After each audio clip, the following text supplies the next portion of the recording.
and I really like the power mount so far. Style looks, you know, similar to a Triumph or a 60s Honda or, you know, an old 60s Kawasaki. Yeah, style's good.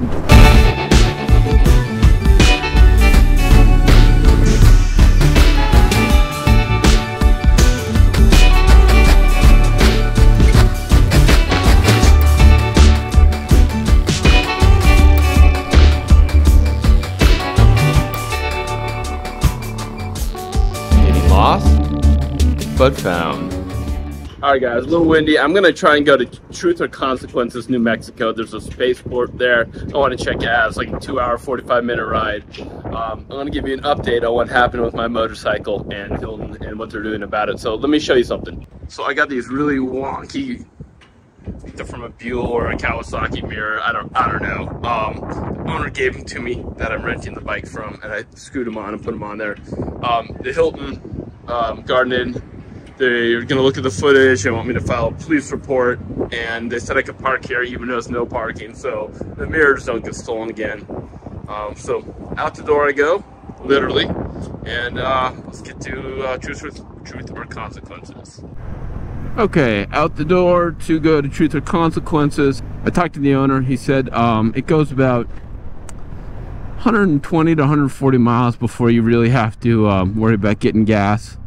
I'm gonna kind of cruise slow, I think, and I don't have panniers, so that might help. I'm gonna grab a little bite to eat first, so I don't know what I'm gonna get. I know this isn't a good thing. I'm a huge hot dog fan, and I know it's fast food. I think I'm gonna go stop into their Wiener Schnitzel. Oh, I know it's not gonna be good, but in my head I love hot dogs. I don't know, something quick, because I want to go. Yeah, so everyone thinks I'm crazy talking to myself, but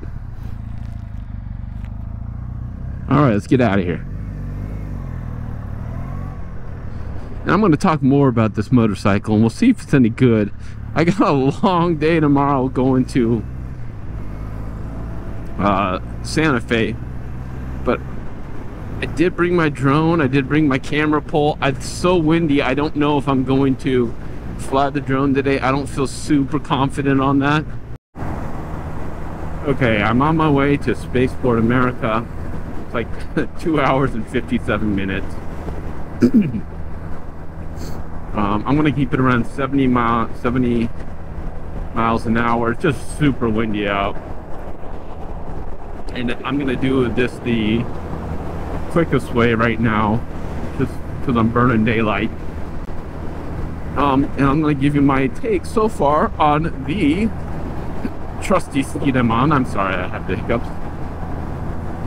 The Kawasaki W650. Now, it's a twin cylinder. I don't know the horsepower. I'm going to guess around 45 to 50, not more than 60, I'd say. It's I think a parallel twin or a opposed twin. I don't know if I'm pretty sure it's probably opposed, but parallel. I don't know. It's classically styled, but is it classically riding? It is carbureted. Carbureted bikes can be really good, but I don't like the tuning on carbureted bikes. I don't like having to tune carbureted motorcycles. And what I mean by that is that it is super windy, but this bike's doing okay. I mean, like, I'm always adjusting the idle. You always have to do the choke. Can I? Yes. Do I have carbureted motorcycles? Yes. Can they run fantastic? Yes. But is there something to having a carbureted motorcycle? Yeah. But if I'm on a motorcycle to just go, I don't want to have to worry about that. I just want to go. So I don't know. I'm leaning more towards the fuel-injected motorcycles, as long as they are good running condition, or good throttle mapping. Okay, so this motorcycle, it is more of a standard riding position than definitely a little bit different bars, but it's definitely a standard riding position. These are bent almost 90 degrees, maybe slightly back a little bit. Pretty firm, not squishy seat. and enough passenger room for two. This one does have pannier racks and panniers, but I opted against that just because it looks better. Now the looks do not match how it drives. It doesn't have as much torque, immediately snapping off the line as I thought it might be. But it does have a good, smooth rev range power band, and I really like the power band so far. It is never lacking for power, you know. Alright, so that's the first thing I noticed. That's really good. The style looks, you know, similar to a Triumph or a, you know, 60s Honda or, you know, an old 60s Kawasaki W bike, and I think that's, you know, what they're going for. So yeah, style's good. Don't worry about these mirrors. That's not what it came with, but they're on there for now. It is a little heavier than I would have thought, but that also makes it a little bit more stable than I thought. And the wind's really blowing, really blowing, and I am doing just fine. It's not blowing me around. So this bike is very stable. So the agility is about middle of the road. The suspension compliance is one of the best I've felt for this style of motorcycle. It is fantastic suspension compliance.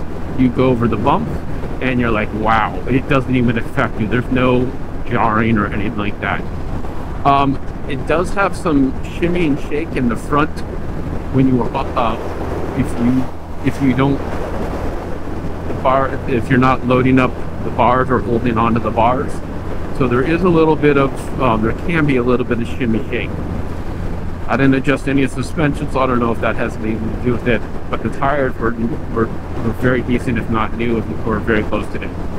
So that was really nice. The displays are fine. Everything's really easy to use for the ink. And I don't like that there's no fuel light. I guess I'm used to it. I'm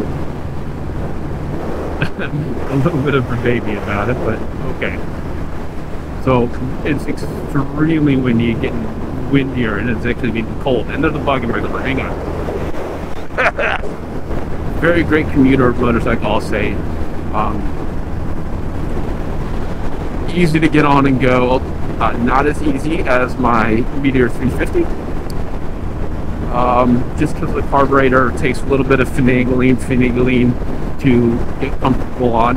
The suspension is really good on it, though. This is one of the best commuter motorcycle suspensions I've had. There is a little bit of vibration. That's probably the biggest downside to this motorcycle is the vibration. A little bit in the foot pegs, a little more than average, and a little bit in the handlebars depending on the RPM. At 70, I feel it more in the foot pegs. I don't feel it in the rear end, I just feel it in the foot pegs. There's no wind protection, but I'm seeing really 90-degree upright and a very natural feel to the bars and the knees and the feet ready position. Brakes. Very good brake feel. Probably average, I will say. There was no fade, there was no anti-lock brake, but it didn't really feel like needed. I was not worried about the brake feel. The brake pull feels really nice. It's not the absolute best feel I've ever had, but I will say they're about average. Both front and rear. So I like it. No complaints. I'm sure this bike feels like it will have power all the way to Redline. Oh, I love these scenic views. Alright, I'm going to shut off the GoPro and just enjoy the ride.